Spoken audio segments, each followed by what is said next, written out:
Desligue o ruído e conecte-se aos factos. Temos 10 estadias num dos hotéis de luxo Alma Lusa na Comporta. 2 adultos, 2 noites. Assine hoje o Observador com até 58% de desconto e habilite-se a ganhar.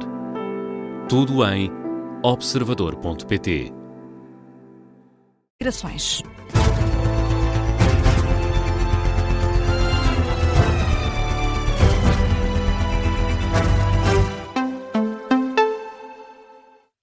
Jornal das 8 com a edição da Vanessa Cruz. E Vanessa, Reino Unido e França vão organizar uma cimeira internacional com um plano para o Estreito de Hormuz. Anúncio feito no dia em que o presidente dos Estados Unidos dá um novo prazo ao Irão para aceitar um acordo para que a guerra termine. Já vamos saber que prazo é esse. Primeiro esse anúncio ao final da tarde, feito pelo primeiro-ministro britânico no Parlamento. Keir Starmer avança que, juntamente com o presidente francês, Emmanuel Macron, vai convocar a cimeira esta semana. Aponta para um plano coordenado, independente e multinacional para superar os bloqueios do Estreito de Hormuz. A conferência vai discutir, primeiro, os esforços diplomáticos para exercer pressão no sentido de um fim negociado do conflito e da abertura do Estreito. Em segundo, o planeamento militar para garantir a segurança da navegação assim que um ambiente estável possa ser estabelecido.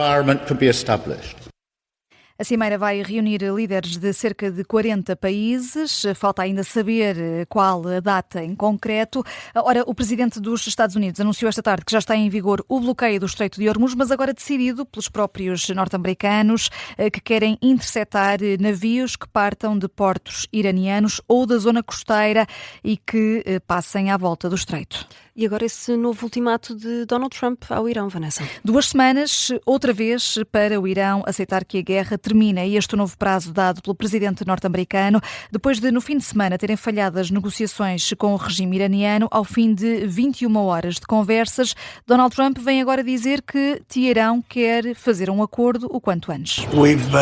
As pessoas certas e apropriadas ligaram-nos esta manhã. Eles querem negociar um acordo. O presidente norte-americano diz ainda que já tem planos para depois do Irão, talvez Cuba. Foram estas as palavras. Ainda vamos voltar a ouvir Donald Trump, porque recusa pedir desculpa ao Papa. Sim, Filipe. Primeiro, o presidente dos Estados Unidos acusou o líder da Igreja Católica de ser terrível em política externa, isto numa alusão às críticas de Leão XIV sobre os ataques norte-americanos ao Irão e à Venezuela.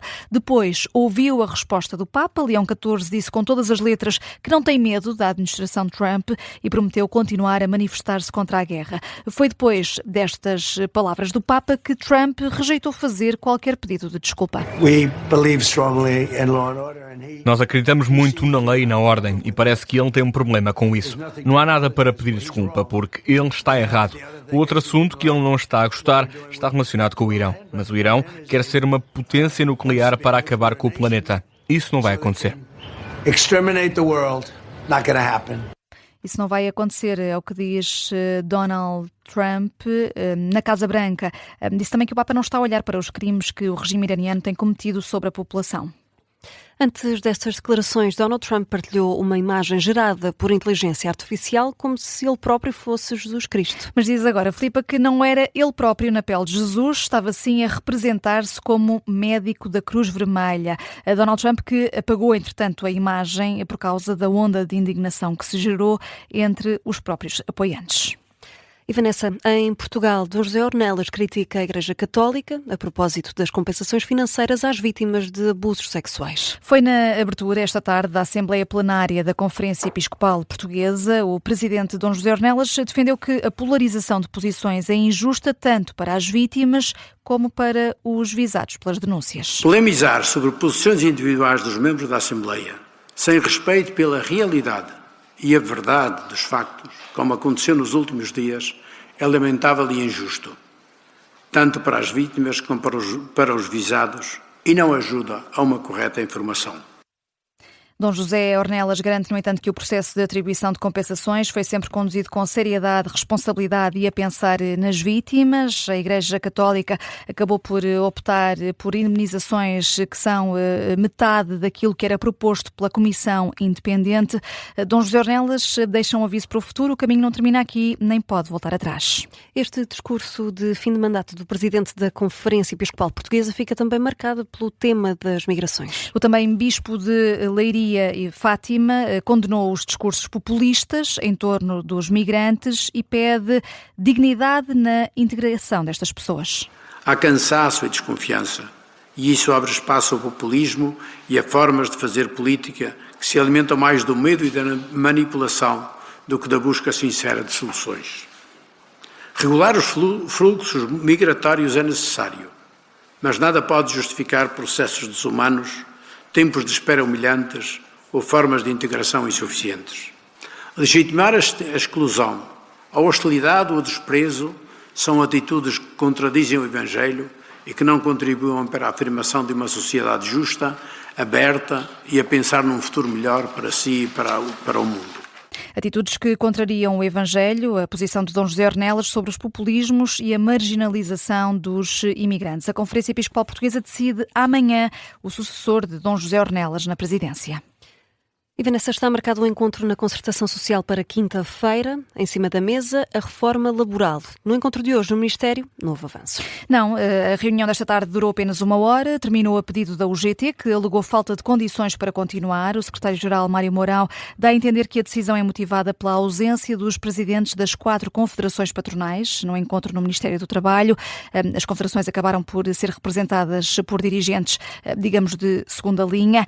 A Ministra do Trabalho desvalorizou a duração deste encontro, garante que decorreu normalmente e as negociações seguem agora para a concertação social. Mas, Vanessa, esta vai ser a última reunião antes da proposta do Governo seguir para o Parlamento? O que a Ministra diz, Filipa, é que o processo não pode durar para sempre. Para já, nós temos que ver a concertação social, a CPCS. O que vos quero dizer é que as negociações não se vão eternizar, coisa que sempre disse e volto a repetir, e, portanto, passar-se-á, de uma forma ou de outra, à fase seguinte.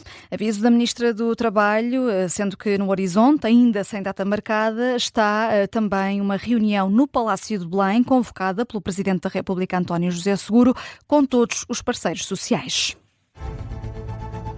Passam 7 minutos das 8 da noite. Vanessa, que outros temas estão em destaque? O PS apresentou um projeto de lei para travar a venda de imóveis do Estado com aptidão habitacional. Os socialistas querem dotar o Estado de instrumentos patrimoniais próprios para intervir nestas situações, seja através da reabilitação, reconversão ou integração em bolsas públicas de habitação.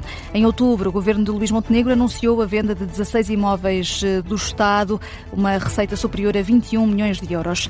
O Conselho de Administração da Agência Lusa manifesta solidariedade e confiança no jornalista da agência, acusado pela Presidente da Câmara de Coimbra de ter uma agenda política. Em comunicado, o Conselho reforça a mensagem da Direção de Comunicação que repudia as acusações da autarca Ana Abrunhosa. O Conselho de Administração diz que o visado das acusações ainda está a aguardar um pedido de desculpa por parte da Presidente da Câmara de Coimbra. O treinador português Carlos Queiroz é o novo selecionador do Ghana. O técnico de 73 anos regressa ao ativo para levar uma seleção nacional a uma fase final do Campeonato do Mundo. O Ghana vai estar no grupo L com Inglaterra, Croácia e Panamá. E Filipa, depois do período difícil que vivemos no início deste ano por causa das intempéries, sabendo que em breve vamos ter a época de incêndios, não ficas com a sensação de que podíamos todos começar a fazer algo diferente para evitar estas tragédias? Claro que sim, quanto mais cedo melhor, não é? É isso, não és a única a pensar assim. Foi lançada hoje uma nova plataforma online para ajudar Portugal no planeamento municipal. A ideia é que seja possível ser mais resiliente perante fenómenos extremos. Chama-se Web App Racidi e permite identificar as espécies a plantar em cada região. Ok, interessante. E isto funciona tudo de forma simples. Basta selecionar o distrito, o concelho ou a freguesia para identificar as espécies autóctones presentes, o tipo de plantas que é possível plantar, passa a expressão, para que depois não sejam inflamáveis com os incêndios. A partir daí é possível explorar características ecológicas da região, consultar o grau de resiliência perante estes fenómenos extremos. Não há mesmo como errar. Pronto, está aqui uma boa dica em instalar esta aplicação e deixa-me só dizer que é gratuita também. Pronto, então não há mesmo desculpa para começar a contribuir. A notícia de fecho deste Jornal das 8 teve a edição da Vanessa Cruz.